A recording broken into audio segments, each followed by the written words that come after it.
What is going on, everyone? My name is Andy. Welcome back to another FPL video. In this one, it's the Game Week 18 preview. So we're going to go through some of the key topics and questions that you put to me on Twitter. There was quite a lot. Obviously, most of it revolves around which players should we even be targeting, which players should we take out, free hits, how many points hits, that kind of stuff as well. So it's all going to be covered in this video. If you do enjoy it, give it a like, hit that subscribe button if you're new around here. Let's jump into it. So first of all, I thought I'd start off nice and simple. Basically, just talking about players that if I was making a transfer this week, these are probably the players that I'd be looking to bring in because one, they're good for this week, and two, they're probably good for long-term-ish, right? Medium to long-term, depending on how you look at it. And again, everyone's team is going to be different. At the time of recording, there's still just the 5 fixtures on, but so far, has it been about 24 hours now? Possibly. No other games have been called off. So as far as we know, these 5 games will go ahead. That could change. I'd absolutely recommend not making your transfers until as late as possible if you can. Maybe set alarms and all that kind of stuff. So these are the 5 games going on. Now, just really quickly, I've not included Liverpool on the shortlist because I assume we all know that Liverpool are really good right now. Chelsea, I just do not think it's the time to be buying their players. It's a little bit annoying, I guess, if you haven't already got kind of double defence or something like that, because the next 3 fixtures are pretty good. And Wolves away is definitely good for clean sheet potential. But 3 okay-ish fixtures, then 3 pretty poor ones, and then 2 blanks. I just don't think it's the time to jump on. So that includes Mason Mount, in my opinion.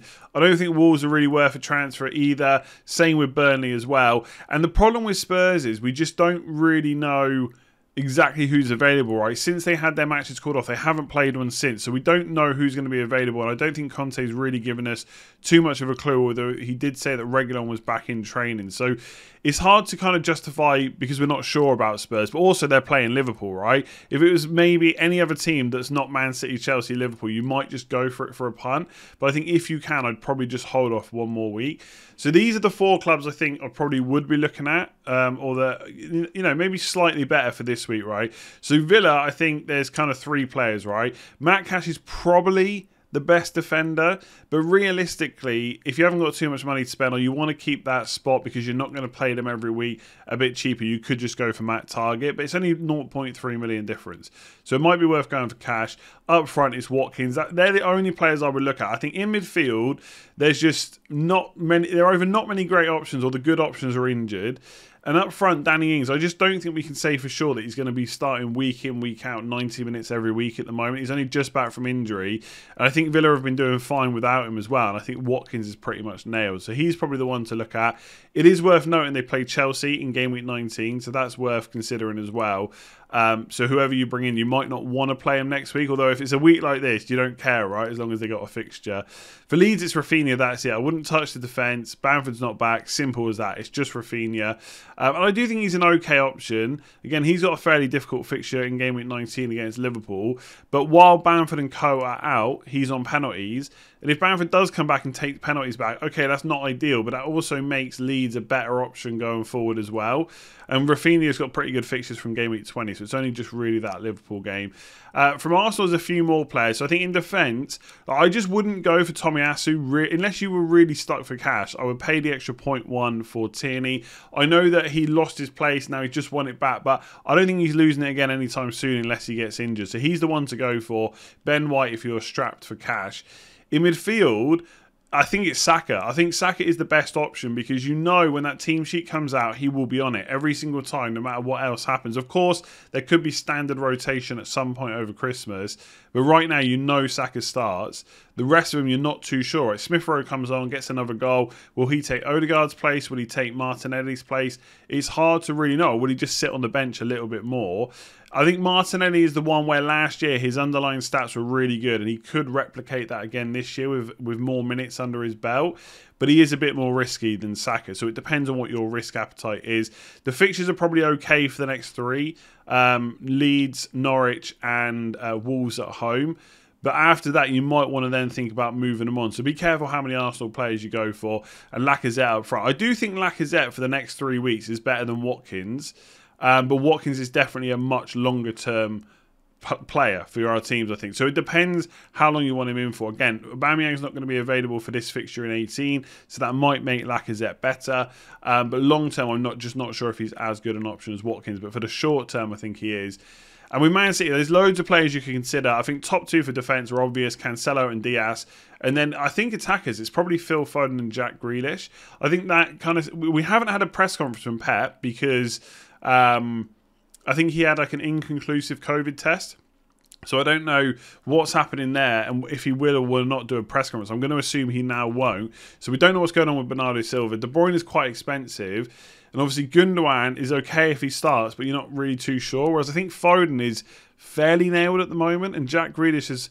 There's only, I think, 2 games when Jack Grealish has been fit that he hasn't started so far this season. So he's been fairly nailed as well. So I think he's second choice, but Phil Foden's definitely top. So they're the players in the teams that I think I would be mostly targeting this week. All right, this question's coming from FPL Acumen. Is it reasonable to pick Aston Villa players over Arsenal players this game week? Arsenal play Norwich, who have COVID in their camp, unlike Villa, who face Chelsea and have just 4 reported cases. So... in theory, yes, I kind of get the idea. But again, it depends what positions you're going for, right? Up front, I do think Lacazette, like I just said, is a better option than Watkins. But Watkins is better long-term. So if you're looking for a long-term pick, regardless of COVID case, I think Watkins is the one anyway. Defence is probably a little bit tighter. And obviously a lot of people own Ramsdale. So it might be worth kind of differentiating to go Villa anyway. So I don't think it's this really massive decision. Because if you're going for a midfielder, there's not really anyone from Villa anyway. But just on the point about COVID cases, obviously the reason the West Ham game versus Norwich has been called off is because of Norwich. But they also only had a few cases a couple of like game weeks ago, right? Because Dean Smith was talking about those cases and then the matches went ahead anyway and they still had to play the game against Villa. Whereas, okay, Chelsea only have 4 now, but will that be like Norwich where next week all of a sudden they've got more cases? So it's pretty hard to call. I do think in game weeks like this when people are panicking, they don't know whether to take hits, they don't want to take risks, they're not looking for those opportunities, these little things can help. So as of right now, yes, it's probably less likely that Villa versus Chelsea gets called off, but it could also turn really quickly, just like it did with Norwich, right? They had a few cases and then suddenly they've got enough to have a game called off. That could be the same for Chelsea. Plus Villa are playing Chelsea anyway, so yes, it's great to have them on the pitch, but I just don't really know if there's too many points in that game anyway. So I think it depends on the position. If it's defence and you've got Ramsdale, I'd probably go Villa anyway. If it's up front, depends whether you want short or long term. If you want a midfielder, I think it's Arsenal. I wouldn't be going Villa. Alright, this is definitely going to be the hardest question to answer in this video because ultimately this is going to be extremely team dependent and I can't go through everyone's team to say yeah on this one, yeah on this one, no I wouldn't use it on that one. My overall advice is to try and avoid using it wherever possible. You do not need 11 players out in this don't need to get 11 players out this game, right? If you're only going with 8 or 9 players, they're good quality players, you're only missing a couple that other people have got, that's probably not a problem, right? If you've got 5 guaranteed starters, and I say guaranteed in the loosest terms, obviously there's no calling or no saying what will happen with matches, they could get postponed after the deadline, etc. But if you've got 5 and only 1 free transfer, then an 8-point hit will take you to 8 players. That's probably okay, right? Yeah, okay, you're missing 3, but what kind of players are they? Like, again, if I come back to my team, okay, I'm in a pretty fortunate position here. I could just do, I haven't fully decided, but I could just do Pukki to Watkins. Suddenly I've got 11 players, but one of them is Brownhill. So does that really make too much difference? I've got Saka, he's low owned. He's not going to hurt you if he goes, like if he hauls, if he gets 15 points, I'm in dreamland, I'm getting up the ranks, but it's not really going to affect any of you that don't have him. He's not going to suddenly send you with like 100,000 red arrow, right? His ownership, I'm sure, will go up this week, but not that highly. So realistically, even if I do Pukki to Watkins, I've only really got 10 players because one's Brownhill. And if I want to swap him, well, that means I've got to take a points hit as well, which is what you're thinking of doing. So I probably wouldn't do it in most situations. The main issue I have with doing it this week is what if games get called off after the deadline? Like, so many of us are just worried. Like, those games on Sunday just feel so far away. And that is why I probably just wouldn't want to use it. But what I will say on the flip side, for anyone that is thinking of using it, there is potential opportunity here. And a lot of FPL managers are kind of set in their ways about when a free hit should be used, which is on a planned blank game week, when we know blank game weeks are coming, right? We're not just screwed over a couple of days before the deadline. But last year we had similar things where postponements happened out of the blue. Double game weeks got put in out of the blue. We weren't expecting them. Like in a normal season, of which we haven't had one for a while, you pretty much know when the blank game weeks are going to be. It's going to be around cup games and stuff like that. And you know when the double game weeks are likely to get put in. So you save all your chips for then. But last year, I used my second wildcard in Game Week 18. Now, just because it worked last year doesn't mean it would work again. But it was coming up with a different way of playing based on what was in front of us. And this week might be the week to do it. If you've only got 4 or 5 players and you want to use the opportunity to jump on 3 City players, go for maybe Sterling, who a lot of people won't have, Grealish, who a lot of people won't have, maybe double or triple defence, however you want to do it. Get Mane in for Liverpool. I don't know, go for a Chelsea attacker that you don't want to keep long term. If you've got a bunch of players in your current squad who are missing out, but you're hoping they'll be back next week anyway and you don't mind keeping them, they could be reasons to use the free hit chip. But for most of you, for most of the teams I've been sent, we've got like 5 or 6 players. A 4 or an 8 point hit is probably enough to get you up to a set of players that you want, and also to bring in players that you can just keep long term anyway. Alright, this question was sent in by someone called Theo. Never really heard of him, but it was about Antonio to Watkins. So hold Antonio for a great run of fixtures, or buy Watkins for a slightly tougher run, but plays this week, right? So has Burnley at home, pretty good fixture. Next week it's Chelsea. To be fair, after that, the fixture run's actually pretty good, right? Leeds, Brentford, Man United, I don't think you'd be too worried about playing them right now. Everton, Leeds, Newcastle, Watford, the good fixture list goes on. So he's actually a really good long-term hold. In terms of fixtures versus Antonio, apart from that Chelsea game, they're actually pretty similar. Like, Antonio's got to play Man United as well. Outside of that, pretty good. Now, whether or not you do it this week is really tough, because if all the fixtures are on next week, then you'd rather have Antonio over Watkins. You'd assume that Watkins is probably going to blank against Chelsea. He's certainly not going to get a high score. At least that would be the expectation. So for me, I personally, I would keep Antonio, but I don't know how much of that is my bias and the fact that I can get Watkins a different way anyway. I just think that we've all been saying how knackered he looks, and now he's got an enforced rest. And so that could be the thing he needs to get back playing well again. Like, he hasn't been great, right? There's no sugarcoating it. But it's not like if we just get rid of the Norwich game for a second, like, you shouldn't just take games off. But I'm just going to for a sec because it was Norwich. Before that, Watkins had 2 goals in the previous, 6 fixtures. So it's not like he's been prolific. Obviously, Gerrard's in now. There's been some improvements there and stuff like that. But Watkins is not, like, Watkins always plays 90 minutes. And he's got 5 goals so far this season. Antonio, in most of our eyes, has been absolutely awful for a long time, and he's still got 1 more goal than Watkins has got. Like, is a player of Antonio's quality going to keep blanking here? I just don't see it. So this week, yes, of course you'd rather have Watkins with a game than Antonio. But here's what I would say to anyone that's thinking of doing this. And there was a few questions about Antonio to Watkins that came in. Next week, who would you rather have in your side? And okay, it'll probably be Antonio because of the fixture. What about the week after when the fixtures start to even out for both of them? Personally, I just think I'd rather have Antonio. Maybe I'm stuck in my ways. Maybe I've got this completely wrong. Obviously, Antonio as well has had pretty poor fixtures. I don't think it's just that about why he's been playing like that, but there have been some pretty poor fixtures in there. And to be fair, you could say the same for Watkins, right?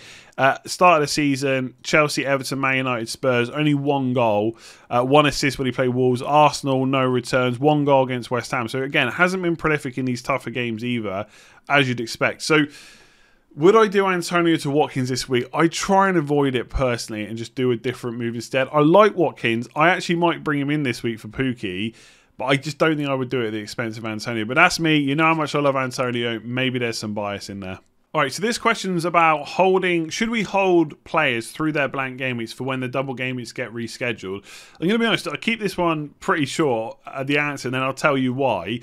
I think the answer is no to this. You should only be keeping players that you want anyway, disregarding the double game week. So take Antonio for example. I want him for his good fixture run, so I don't really care that he's blanking this week. I can get other players in. I can just hold Antonio for that long run of fixtures. I don't know when West Ham versus Norwich is going to be rearranged, and if I haven't got him and it gets rearranged, I can always bring him in. I know it's very easy to say, well, I'll just bring them in.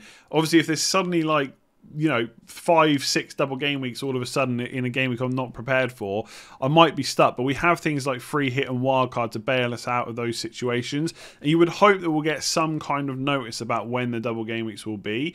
So that's the main reason. We don't know when they are. Now, like I said before, in a normal season, sometimes we get blank game weeks, and there's only certain other game weeks that the doubles can go in. And so there's people you should follow on Twitter. FPL Kiwi is someone really good to follow. And Ben Crellin does a lot of planning about blanks and double game weeks. So he will have a good go at guessing, but he'll tell you himself, last year it was pretty difficult to fully guess exactly when they would go. But FPL Kiwi has put together this. So I think this is original game week and then new game week, so when it could possibly be played. So as you can see here, most of the guessing for when the new fixture will be is all game week 25 or over. So this is what I was saying. We're like 7-8 plus game weeks away from this potentially happening. There are some games that could be played in double game week 21. So you got Burnley versus Watford. So those of you with Josh King, Emmanuel Dennis, Man United versus Brighton. So David De Gea, Sanchez, Ronaldo, etc. could be 21. Everton, Leicester, Southampton, Brentford as well. Now, I'm sure Kiwi will take, like, I mean, it even says this, right? Double game week guessing. And it can't be 100% accurate, but it might be worth keeping some of those players. But I still wouldn't do it at the detriment to your team. The one thing about game week 21, which is important to remember, Chelsea play Liverpool that game week. So having 2 free transfers could be key. Getting rid of your Chelsea defenders, maybe getting rid of 1 or 2 Liverpool players. And you might be thinking, well, why would I want to do that? But that is also as long as African Cup of Nations goes along as normal, which it looks like it's going to, that is the absolute last game week that Salah's going to play. He might go the week before. I'm going to doubt it. I think Liverpool will keep him around for that Chelsea game. But it's a tough fixture anyway. And then he's got 2 probable blanks because of being away on international duty. That could be the time to get rid of him. So if Ronaldo suddenly has a double game week in game week 21, you know what everyone's going to do? They're going to sell Salah because he's playing Chelsea. They're going to get a cheap midfielder in and they're going to put those funds up front. And they're going to have Cristiano Ronaldo for a double game week. So even if that happens, I don't think a lot of people are going to be screwed over. Obviously, we're going into game week 18. 21's not too far away. A lot could happen in between. It might be difficult to roll a transfer, but if you can do that at some point, I would. But to go back to the original question, because we don't really know when they're going to be rescheduled, because it could be 7 or 8 plus game weeks, I don't think it's worth holding players that you don't want in the short to long term anyway. All right, so the how many hits questions. How many hits is too many for this week? This particular person, Aaron, only has 5 players and 2 are doubts with injuries, right? I mean, in this case, you could be close to a free hit. I'm just saying, if you've got only 3 guaranteed players, that is quite low. That's a lot of hits, right? But again, this question can't be answered. There's no magic number. I can't sit here and tell you 8 is the total amount of hits. It could be 12. It could be 16. You could be taking like 20 points worth of hits. Probably not in most situations, right? There is a point where the free hit definitely becomes viable. If you think you can get 20 plus points out of the free hit, then it might be worth starting to think about using it. You can always hopefully plan for blanks and doubles later on without it, right? I think what happens in the FPL community is we always act like it's going to be a disaster if you use your chip at the wrong time. If you use your free hit right now, this game week, okay, forget about possible postponements and stuff like that after the deadline. If you use it this week with those 5 fixtures, people will act as if you're never ever going to be able to plan for future weeks, but you absolutely will, because you'll change the way you think, you'll change the way you plan. And people always like to be smug about the chips they've got in hand. Like, you know, I've got 11 players this week, so I can be like, well, I got 11 out and then I was able to use my free hit later. That's just circumstantial. I just happen to be in a lucky position this week. In a couple of weeks' time, that might be completely different. So you could be in a position to use the free hit, I think.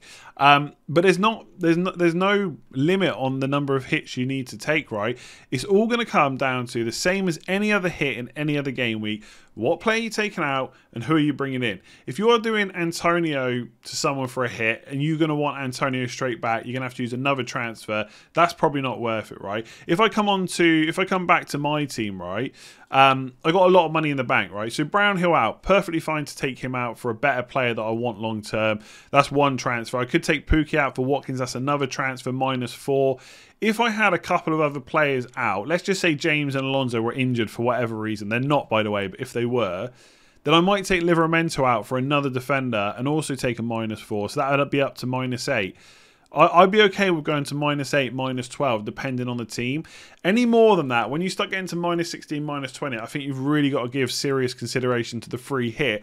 But you also have to be realistic about whether you actually need to take the hit, right? Because it's very easy to try and build the perfect squad this week. But if you've got an okay player, even if they've got a bad fixture, but they are probably going to play, that's not someone that you need to prioritise getting rid of necessarily. So there's no such thing as too many, but when you've only got 3 guaranteed players to play, that might be time to forget about the hits and take the free hit instead. Okay, so another slight variation on the hit question. Are hits worth it to field 11 this week? You definitely don't need 11 players, especially if you're taking out players you'll want back like Ronaldo. Well, you've answered your own question. If you want Ronaldo straight back, I probably wouldn't take him out. To take a hit, it's got to be to get rid of a player that you don't really want anyway, to bring in a player that you definitely do want. At least, I would say, the player you bring in, they've got to be in your team at least another 2 game weeks, right? And again, I'm not worrying about the fact there could be further postponed games. We're going to just pretend that they're going to be on, right? I'd say 2 to 3 game weeks at least you want the new player in. If you're taking Ronaldo out for Watkins, for example, well, next week when Watkins has got Chelsea and Ronaldo's got Newcastle, how much is that going to affect you, right? Ronaldo's like a whole different player because he's so expensive anyway. I feel like you've just got to be prepared to go without him if you sell him. I don't think there really should, apart from for a double game week, there's probably no reason to rush out to get him back anytime quick. Even if he's back for game week 19, right, and you really want him, okay, he's got a good fixture, Newcastle away. Should be some goals in that. But everyone's going to captain Salah again against Leeds. So captaincy-wise, okay, Ronaldo's a bit of a differential, but he's also one that costs 12 plus million. So he's obviously going to hurt kind of the rest of your squad in what you can and can't do. So take my squad, for example. Not having Ronaldo has left me 4.4 million in the bank. I could get Diaz, I could get Watkins, I could do both of them. I've got a really good squad, 5 really big premium defenders, and a midfield apart from Brownhill that plays, and I've got Watkins up front with Antonio and King. That is a squad that's going to see me through blank game weeks. It's going to see me through injuries, see me through suspensions. I can chop and change who I'm starting every week based on fixtures, but obviously I can't have Ronaldo. But that's just one kind of sacrifice to get another pretty good, or hopefully what would be a pretty good squad. So ultimately, to answer the question, are hits worth it to field 11? Yes, depending on the players, same as always. If you're taking out a player that you want back straight away, I would probably look elsewhere at taking hits. But obviously, because you've got Ronaldo, what other moves you can make are going to be restricted. So you really need to think about how quickly you're going to want him back. Would you make an early transfer tonight when you know you'll be priced out, or is it too risky and worth risking just playing with 9? I honestly, there's a big debate to be had about early transfers, especially early on in the season. Sometimes it probably is worth going for it, just risking that players play and that you earn a bit of money out of it. I think it's, I would say it's probably crazy right now to make early transfers. You could bring one of the 3 players in on screen. These are the 3 main players that are going, probably, not definitely, but probably going up in price tonight. Lacazette, Watkins, Foden, Mason Mount might as well. If you bring one of these in, then tomorrow morning you find that the game is off. I think that's a bit of that would just be a nightmare. The only way I would maybe do it is if you're bringing in one of these players, and if the game gets called off, you're not going to be really annoyed about what the fixture they've got in game week 19. But even then, I would possibly just take the risk that the rise doesn't happen, although it probably will for these 3, and just play with 9. It depends. Again, it comes back to the previous question, like how much do you want to get rid of that player that you're not sure about? I just think early transfer at the moment with everything that's going on is fairly crazy in almost every situation. So quite a few questions about Bernardo Silva. Is it worth the risk to keep him? So like I said earlier, there was no press conference from Pep Guardiola today. So Bernardo Silva, I think, is still flagged. Now, it's worth noting that when he came off, Pep said it was just a precaution. And obviously they were winning, so they just didn't take any risks. Now, we know going forward that him, Gundogan and De Bruyne can all play the number 8 positions. Yes, Bernardo Silva's been brilliant, but we've seen this with Pep before. He has a player that's playing week in, week out, 90 minutes, brilliant, then all of a sudden they just lose their place. Now, I'm not saying that's going to happen with Bernardo Silva, but we also don't know if he's going to play this week, and it's a pretty nice fixture against Newcastle away. So again, I would say this comes down to which other players you've got in your team and kind of what your priority is. For some people that have only got like 6 playing players or something like that, and you've got Bernardo Silva, maybe that makes up to like your 7th player or something like that, I would be tempted to keep him because of the fixture, and I would just use my transfers elsewhere. The one key transfer that I've been asked quite a few times today, which I'm still not sure what I would do, is Bernardo Silva to Foden for a -4.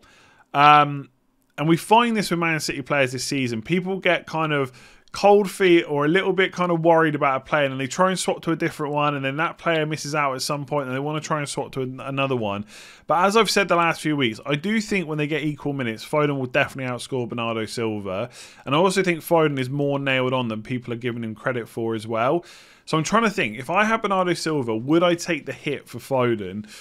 Maybe because it's Newcastle, I'd be tempted. But if I'm doing it under the knowledge that, of course, just like any other player, there is a chance that Foden won't start against Newcastle. If you're giving me 50 quid to bet on whether he starts or not, my money is on him starting, but I can never guarantee that, and we don't know what the situation is with the City squad because we haven't heard from Pep Guardiola, so we are guessing a little bit. Ultimately, if I've got like 3 or 4 other players to worry about first, I'd probably keep Silva. For those of you that got maybe a bit of a better squad where you're just looking at doing a luxury transfer from like Bernardo Silva to Foden, I do think long term it works out. And the fact that he's flagged, and the fact that even if he's got a small knock, Pep could easily play De Bruyne and Gundogan if they're fit, so he could miss out and get benched. I'd possibly take the hit, but you've got to know there is some risk in doing it. So there we go. That is it for that one. Hopefully I covered a lot of stuff. There were a lot of questions. I know there was kind of some that are around the same, like hits and free hits, and they all kind of got jumbled up a little bit. But I think there's a lot of different angles that people are thinking about this week. Ultimately, if I could round it off, take players out that you don't want in the medium to long term and bring players in that you do, and just act as if the games are going to be on, right? I think that's all we can do right now. You could get to next week and half the games could be off again. We just don't know right now. We've got to play what's in front of us, and we've got a plan based on that. Maybe just for 2 to 3 fixtures. And one thing I forgot to say earlier as well, obviously Lacazette playing because Aubameyang's out. Aubameyang's also going to go to African Cup of Nations, so Lacazette's probably okay for kind of the next 2 to 4 plus fixtures, and if he plays well, he might just hold his place anyway. Maybe Aubameyang comes back and just becomes a squad player. We just don't know. Either way, give it a like if you enjoyed it. Hit that subscribe button if you're new. I probably will do some kind of stream tomorrow, but it's going to be around the same time that I would usually do it. I can't stick around and do it on the deadline because the deadline's been pushed back. So it'll probably just be for an hour or so in the morning. I'll put out a tweet tomorrow to confirm when that is.